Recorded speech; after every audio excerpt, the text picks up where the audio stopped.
Ini ang Digicast Negros X, ang top 10 ng mga balita sa Negros Island Region. Ang amo ni kadulong sa inyo kagyari na ang ating mga top stories of the day. Today is August 21, 2025, Huwebes nga adlaw. DPWH 5th District nagpadala sa tiglawa sa Central Office para mausisa ang isyu sa ginadikar Ghost Project sa San Carlos City. Mrs. ginpatay sa Mr. Bangod sa Pagpangimon. Mga social media page kung saan ginapost ang lokasyon sa checkpoints ng LTO, ipa-shutdown. Extension ng LPA, nagadala na sang ulan sa Luzon kag Visayas. Kag sa good vibes, grupo sang 4x4 enthusiast ang nagalibot karon sa Negros. Inatanan sa Digicast Negros X.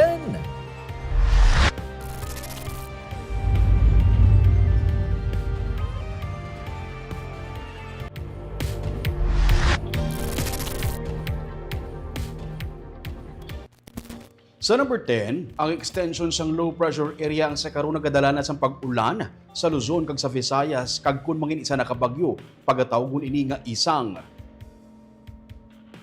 Ang extension o trough sang low pressure area sa may east sang Baler Aurora ang nagadala na sang pag-ulan sa Eastern Luzon kag Visayas. Nagapalapit ini sa kadutaan kag may medium nga chance ka mangin isa ka bagyo sa sulod sang 24 oras. Pero sunod sa pag-asa, posible nga sa masunod nga mga inadlaw mangin isa na ini ka bagyo kag pagatawgon nga isang. Ginapaabot nga magatabok ini sa Central o Northern Luzon. Magluwa sa LPA ang hangin nga habagat ang nagaapekto man karon sa Pilipinas. Sa Visayas, ang Western Visayas kag Negros Island Region ang apektado sa sang habagat gani maeksperiensyahan ang pagbubo sang ulan.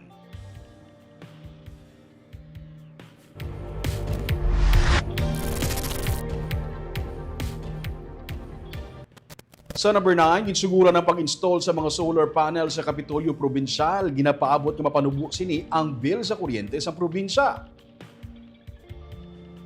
Ginalauman suno sa kay Provincial Administrator Fernando Diaz nga mahuman ang installation ng solar panel sa mga atop sang building sa katapusan sang bulan sang Agosto. Sa idalom sang public-private partnership, naglagda sang isa ka memorandum of agreement ang probinsya sa WeGen Energy Philippines Incorporated. Suno kay Diaz, ang kumpanya magapatuman sa installation nga wala sang kagastuhanan sa bahin sa probinsya kag magabaligya sila sang kuryente sa probinsya sa fixed rate nga 6 pesos and 90 centavos per kilowatt hour sa sulod sang 15 ka tuig, mas barato sang sa 11 pesos and 50 centavos per kilowatt hour nga bill sa kuryente sa Negros Electric and Power Corporation. Sang bulan sang Abril, naglagda sang MOA si Governor Eugenio C. Lacson sa WeGen para sa 1,270 kilowatts rooftop solar project para sa anom ka mga provincial government buildings. Kung mahumana ang installation sa Kapitolyo, masunod naman ang Food Terminal Market, Negros First Cyber Center, kag Negros Residences, suno sa kay Diaz. Ang dason nga target, ang mga provincial government hospitals. Provincial government entered into a memorandum of agreement with WeGen, no? WeGen as the provider of all equipment, no? Hardware, and then the province as the consumer, no? So mabakal kita sang kuryente sa solar system nila nga cluster subong, and then ang rate is fixed at 6 pesos 90 centavos. Which is Lower than 11 pesos subong bayad ta. So that's going to be for 15 years, no?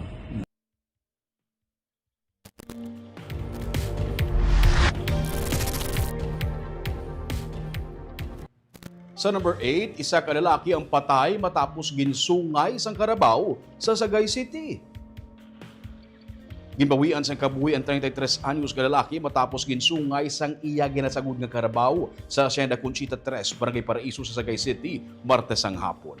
Nakaangkon ang biktima sa mga pilas kag bali ang iya nga kamot. Sa impormasyon gikan sa PNP, nagpatubog sang karabaw ang biktima kag sangyara na sa katubuhan. Gulpi lang nagwaras ang sapat kag nagpanungay. Suno sa nakakita, nagpondo kag nagpaharap pa sang karabaw ang biktima antes siya nga ginatake sang iyaman karabaw. Nakadalagan pa ang biktima kag nakapangayo sa bulig sa mga nagaobra sa kampo. Bangod sang naangkon nga mga pilas, napatay ang biktima.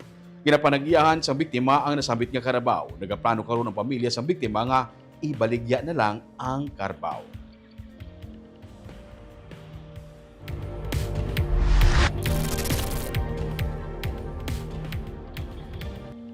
Sa number 7, isa naman ka-welder sa Bacolod City ang patay matapos makuryente. Naga-welding sang sidecar sang tricycle ang 26 anyos nga si alias Lee sang siyang makuryente sa Purok RDM Barangay Singkang Airport sa Bacolod City. Gina-welding ni Lee ang sidecar sang motorsiklo nga ginaparigihan sang iya nga kumpare sang gulpi lang may nagsinggit nga siya ang nakuryente. Gidingagaw gabot ang wire nga nagaangot sa welding machine sang security guard nga yara malapit sa lugar. Ginsakay sa iya pamilya ang biktima sa tricycle kag gindala sa ospital apang siyang napatay. Pang-welding ang palangabuyan sang pamilya o kung ang palangabuyan sang biktima.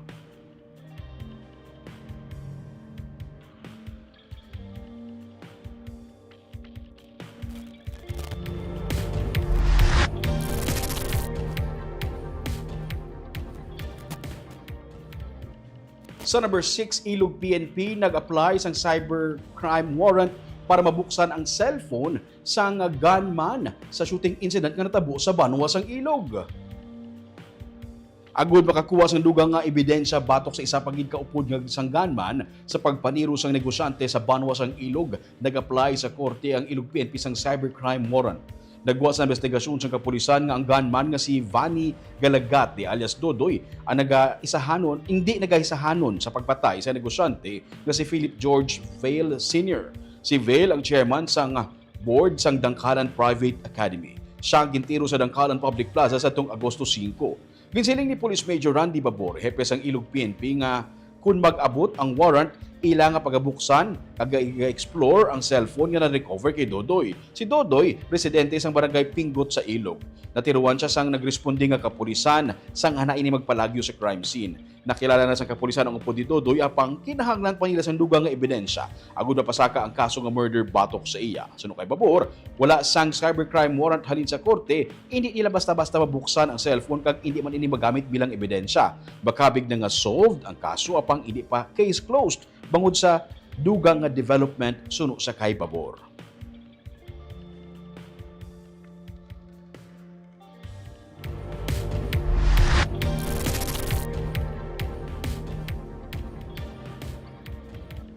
Sa number 5, Federation of Urban Puro Fed Up Negros ang nagdumdum sang 42nd death anniversary ni Anay Senador Ninoy Aquino subong adlaw.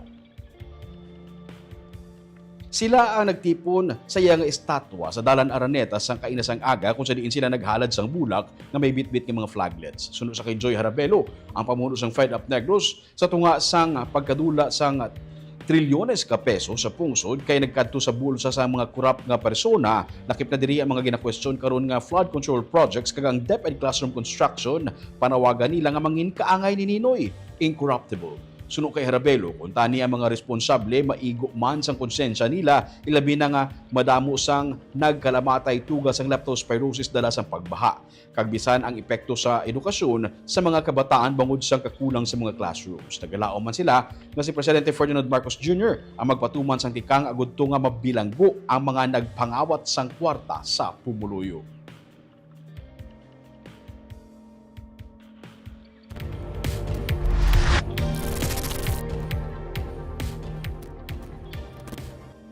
Sa number 4, sa Quick Respond Fund na makakuha sang pondo ang OCD para ibulig sa mga LGU nga apektado sang bulkan kanlaon. Samtang ginahingagaw naman malakip sa 2026 budget ang pondo para sa Kanlaon Recovery and Development Plan. Sa pagsinapol sila mga semana upod sa kay Office of the Civil Defense Officer in Charge ASEC Bernardo Alejandro na talakay ang mangin source of fund sa damlag pa. Giningyo sa La Castellana, La Carlota, Canlaon City kag Himamaylan City. Sunod kay OCD-NIR Director Donato Sermeno III, nakasugtan sa QRF na sang OCD kuwaon ng pondo. Pero iga-subject ang ilang mga proposal sa validation. Patag ni Sermeno, ginapaabot ang paglain sa kantidad karon nga nakabalik naman sa ilang mga puluyan ang mga pumuluyo kag in-evacuate sangyara sa Alert Level 3 ang bulkan. Damlag pa. Pinaagi sa Department of Budget and Management ang pag-process para sa natungdan nga pondo nga sa mga kabilugan nagdangat sa 203 million pesos. Sunod kay Sermeno, hindi na lamang madayon ang paagi sa DBM. Hindi man kinahanglanon nga magpadala liwat sang proposal ang mga LGU, kundi ang mga mahimo adjustment ipaagi sa tion sang validation. Samtang sa unang nga semana sang Setyembre magatipon ang mga nagkalinaing nga stakeholders nga nalakipan sa mga apektadong nga LGU para sa kanlaon recovery and development plan. Ang pondo nga kinahanglanon sunod sa kay Sermeno ang hingagawon submit para malakip sa 2026 nga budget proposal. Wala pa sapat og nga kantidad para sa diri karon. Then i-prioritize ang LGUs lang yung hindi nga urgent need. Kaya kung dumanon tanan to, naman maubos na tanan ng QRS. Certain period na kita-alat. So, i-prioritize na sa LGUs ang ilan, kinanlanon. So, buot silingon, sir, ma-resend proposal ang mga LGU? Hindi na. Kung from the original proposal, ito na, ipa-hima yun ng tagaan nila detalye. Kung liwato na naman, madugayan na naman ng proseso.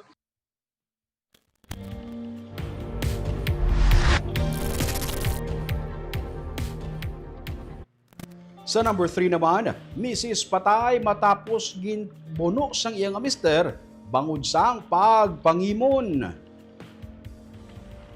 Patay ang 28 anyos nga babae matapos ginbuno-buno sang iyang bana sa may sitio Batang, Barangay Tihil, Gihulgan City, Negros Oriental, Martes sang gabi. Ang biktima ginkilala kay alias Fulin, samtang ang bana nga sospek amo si alias Romnick, 31 anyos. Patay ang misis pag-abot sa ospital. Voluntaryo nga nag-surrender ang mister sa PNP. Suno sa iya, masami sila nga nagainaway kag nadugangan pa sa pagpangimon gani napatay niya ang iyang misis. Ginanda sa karon ang kaso nga parricide batok sa suspect.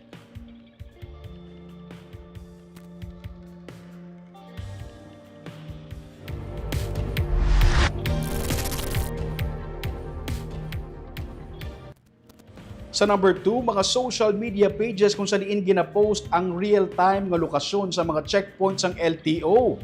Ipa-shutdown. Mahilig ka bala mag-post kung diin ang LTO checkpoint o kung nagapangbuyayaw ka sa LTO personnel online. Kutob sa mga social media pages nga nangin avenue sa pagpahibalo sa publiko. Kung diin may LTO checkpoint, kag may mga nagabuyayaw sa LTO personnel, ang ipa-shutdown. Inang ginanunsyo mismo sang Land Transportation Office kasunod sang mando man ni President Ferdinand Marcos Jr. kag opisyalis sang DOTR kag LTO nga kilalahon ang mga naghimo sini sa LTO. May mga Facebook group chats kag pages na abi nga nagapost ang real-time nga impormasyon angon sa nagakatabo nga checkpoints ng LTO. Ang iba naman, ginapicturan kag ginapakahuyan ng mga LTO personnel. Ginmando ni Regional Director Attorney Gaujoso Heduspan II sa Intelligence and Investigation Unit nga ang pagpadala sang sulat sa Regional Anti-Cybercrime Unit of Police Regional Office 6. Kilalahon kutob sa mga admins sang pages nga nagahimo sini. Ginabutang sa risgo ang kabuhi sang LTO agents sa pag-post sang real-time location sa mga personnel. Isa ini ka violations ng Cybercrime Prevention Act o RA 10175, provisions ng revised penal code kag iban pang nga lay kasubong sang possible obstruction of justice kag falsification offenses. May isa na katagabnyag-aw sa Iloilo nga nasampulan matapos ginpicturan kag ginpost sa page ang lokasyon sang LTO nga checkpoint.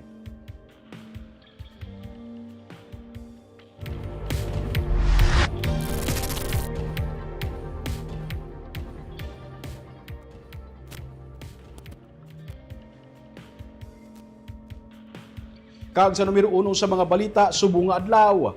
Personal nga magapadulong sa Central Office ng Department of Public Works and Highway ang Assistant District Engineer sa DPWH District 5 aguto si saon ng update sa ginaligar nga mga ghost projects ng tatlo ka mga kompanya sa San Carlos City.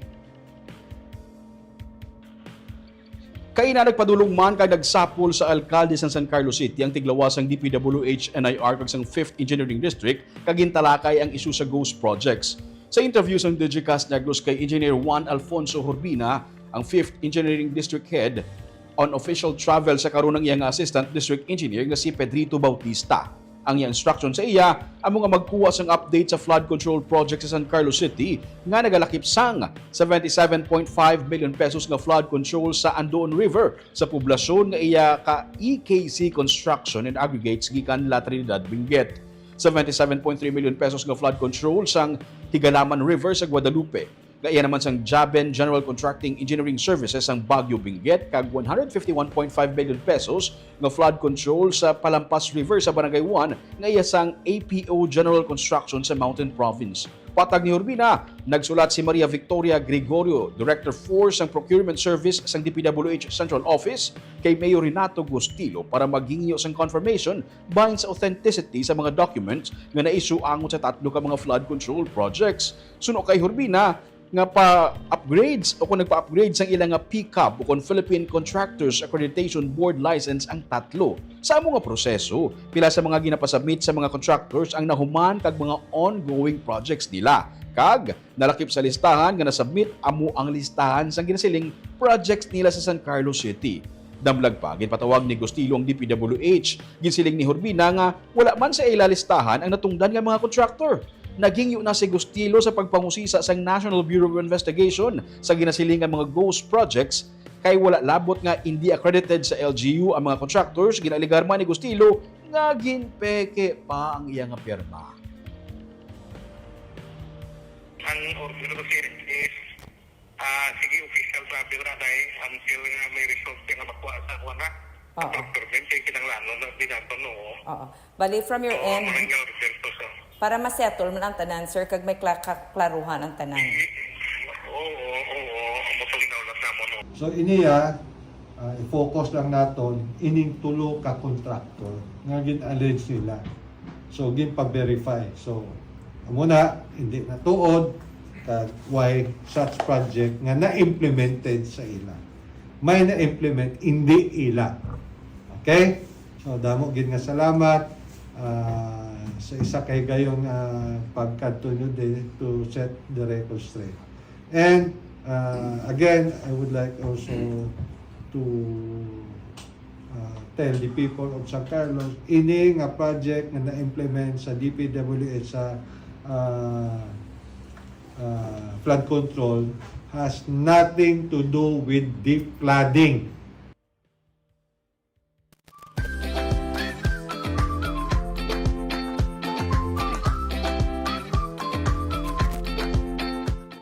Kag paang pag-good vibes naman, isa karon ka grupo sa mga 4x4 enthusiast ang yari sa Negros kay nagalibot para i-experience ang terrain, ang pagkaon, ang kultura kag mga tourism spots diri sa Negros Island region. Nalibot na nila sa tuwang bilog nga Pilipinas so kun ang ginatawag nila nga overland loop sulod sang 24 oras. Yaring report. Kung makakita ka mo sa mga dalanon sa Negros sa mga 4x4 vehicle nga nagasinundanay, fully equipped sa mga gamit pang overlanding or camping, ina sila ang grupo sang 4x4 enthusiast nga nakabase sa Metro Manila.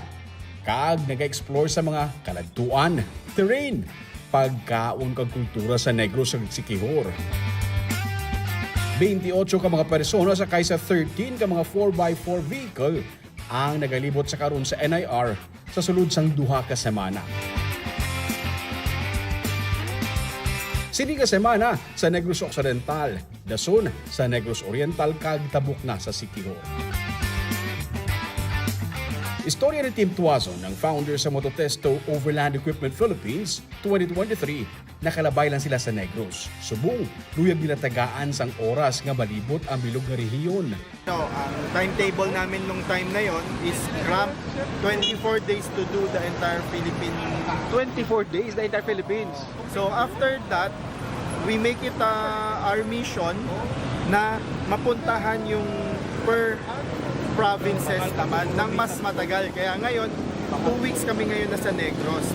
Ang Mototesto ang isa ka overlanding lifestyle company nga nag-specialize sa pag-outfit ng 4x4 vehicle kag naghinagaray na sila sang iyang mga kliyente nga testingan ang mga produkto kag libuto ng Pilipinas. Sa 2023, ginlibot nila ang Philippine Overland Loop sa sulod sang 24 ka adlaw.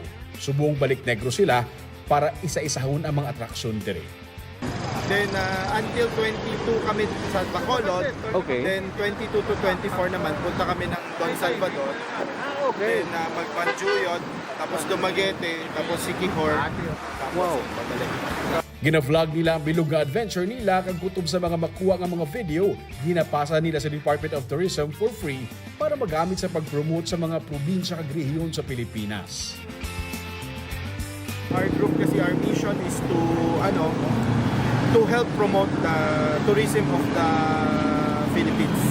So yung mga footage namin dito, we shared it with LGU Tourism. Okay.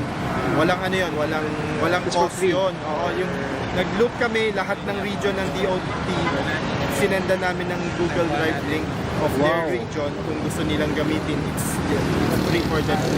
Kahapon, nag-courtesy call sila kay Governor Eugenio Lacson sa Kapitolyo. Naghapit man sila sa Bacolod City Government Center kag nakikita kay Vice Mayor Calao Pantevella nga isa man ka mahiligon sa 4x4 vehicle. And as we usually say, no, dapat walang umuuwi na hindi tumataba sa Bacolod. We do not have much nature how do you say it? May mapuntahan, but food is our number one attraction. So, Matapos ang courtesy calls, naglibot na sila sa Silay. Malibot man sila sa DSB, sa Sagay City, kag Bapa Negros Oriental. Ang host sa ilang pagbisita sa Negros, amo si Attorney Emil Velez ng Tire House, Bacolod. Ginpaidalom ang mga bisita sa talk party sa tire safety. Ilabi na nga ginalibot nila ang Pilipinas by land. Romeo Subaldo para sa Digicast Negros. Sana all makalibot sa Negros in 2 weeks, no? Wala may ginaobra, lagaw lang alagaw. Anyway, shout out anay sa aton nga mga viewers subong hapon si Ma'am Chona Evangelista Caredo. Good afternoon, Digicast Negros watching from Singapore. Celine Superio Binalon. Painolanon nga hapon ka Digicast Negros. Keep safe everyone. Si Ma'am Jubea Yap Janala. Magalumon nga hapon Digicast Negros kag Choy Roming. Nagatanaw diri sa Baguio City. More power and God bless. Si Ma'am Maricon Gamboa Hayashi. Good evening, Sir Ming from Japan. Si Rasco Onerdanahela. Maying hapon NIR, God bless. Si Jonathan Terry, maying hapon po, sir. Si Romel Mahilong Galio, maying hapon, Digicast Negros sa Roming. Si Jessery Garucho Hivero, maulanon nga hapon ka Digicast sa Roming, always watching.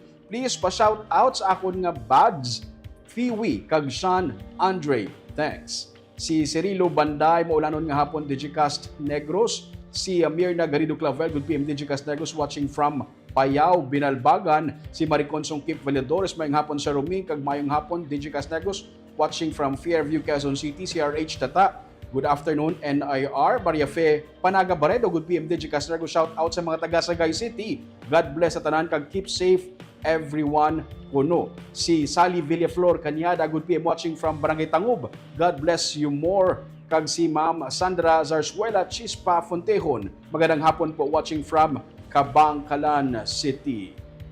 Kagabi itong top 10 ng mga balita sa Negros Island Region subong hapon. Tugtog sa buwas. Ako si Romeo Subaldo, mayong hapon.